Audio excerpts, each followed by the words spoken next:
Mike Santana and Trick Williams. Singles match for the TNA World Championship. Yep, for the TNA World Heavyweight Championship. Now, I'm going to let you speak on this match mostly. Well, okay. So as everybody here knows, I have a history with Santana. Mm-hmm. We trained together. Mm-hmm. We came up together. Mm-hmm. We obviously went different ways as our careers progressed. Mm-hmm. The young girl, his daughter, that was in the ring, we attended one of her earlier birthday parties with our son. Mm-hmm. So there's a history there. We know him personally.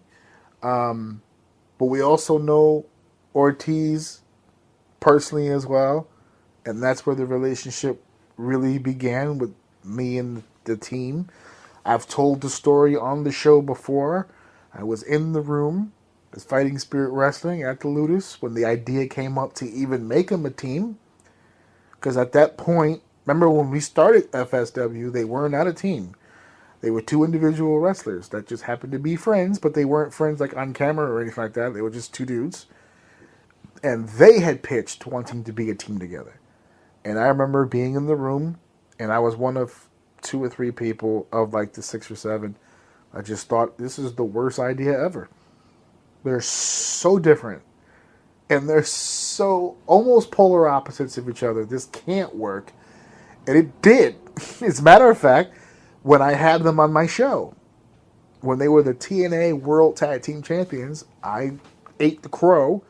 And I reminded them, and I said, remember, I was one of the ones in the room that said that this team wouldn't work. I just didn't think it would, but I'm wrong. It worked. Until it Fast forward later until it didn't, for the exact reason that I said that it wouldn't work. It took 11 years, and they won tag titles around the world. Mm-hmm. But eventually, it did end the way that it did. Okay, And, but now he's on his. But no, I'm not saying singles- this as a negative. I'm his saying singles road. Yeah, I only really brought it up because And- his whole reason for that thing ending is because he saw something more for himself. Mm-hmm. And I left this paper, and we could sit here and go move for move and talk about the match itself, but I think at this point the match is irrelevant to the overall conversation. This whole match happened specifically to put the belt on him. When we left Slammiversary and he didn't win the title, you saw an online push of people that were pissed that he didn't walk away with the championship. So it was kind of already written in the sands that this was going to happen on this night. But as speaking as somebody who's been with him or in the beginning of his career, and all those trials and tribulations that you hear about in the packages when he talks about, You're happy for him. at the end of the day, I am happy for him because that's you can agree or disagree with the way that he went about how he got there, but you can't disagree with the fact that he put in the work to get there. And he made it. And he did it. He did it. He accomplished it. I made a joke to Pete the other day, a friend of mine who originally introduced this. I said, who would have known that crazy kid who was sitting on your couch playing with your pet snake and action figures simultaneously would one day become TNA World Heavyweight Champion? Who fucking knew? Not I. Not any of us. No. But, he put in the work. He put in the work. He changed his entire body.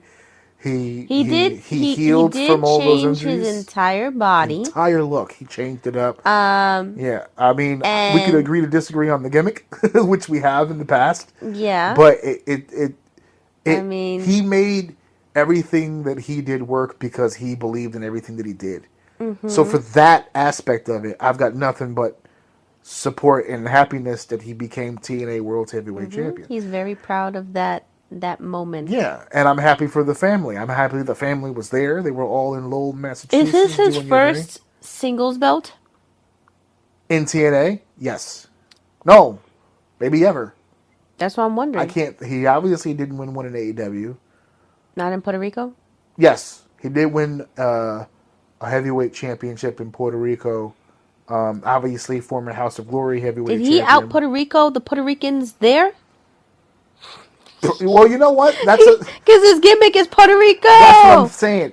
And the funny thing is that when you go to Puerto Rico, everybody's gimmick in Puerto Rico is that they're Puerto Rican. The Exactly. thing about that, though, is that the reason why he stood out is because at the time that he was going to Puerto Rico, he was also on American television.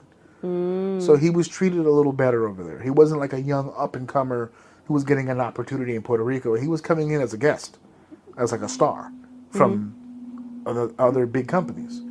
It was a nice moment for It's a him, beautiful moment because his career, his you know, family, his I take the whole child. picture into consideration when I look at that, and I know the stuff. You know, I'm not going to get into his personal life, but I know the struggles with the family situation, the struggles that he had. I don't know how many times we were in the same car together on the road, coming back from a show in Jersey or coming back from Connecticut or whatever, and we would sit down, just me and him, and we would have these conversations about how terrible it felt every time we left the house with with the kids at home, with the kid at home, and I would share stories of me feeling like crap leaving you and Alex. He would share a story of feeling crap leaving his family behind, and that's the life of being a wrestler on the road. You have those moments and you have those conversations. So for those experiences that I had with him, I'm extremely happy that he won the world title, and I'm extremely excited to see what he does with the world title moving forward. This guy right now is on pace to he's going to be at a WrestleMania at one point. He's going to be. They're already offering him the deal now to go to NXT and move up and do all that other stuff. He's on pace. There's no, they wouldn't have put the world title on this guy if he wasn't going to be a figurehead for this company moving forward. So I'm excited to Maybe see. they'll put him in AAA. Oh, that would be interesting, actually, to see a Puerto Rican try to get over in Mexico. That would be very interesting. He wouldn't be the first, but in 2025, that'd be difficult to pull off. Just work But on yeah, his. we have the personal. Work on different styles. Yeah, we have the personal connection to Santana, but shout out to Trick for being the heel that he needed in that situation, because Trick wouldn't shut up about Max Santana even when he was on NXT television. So I got to give him some kudos as well for the role he played in all this, because he healed it up. He made it really easy for Mike to come across as the good guy in this situation, because he was kind of a dick.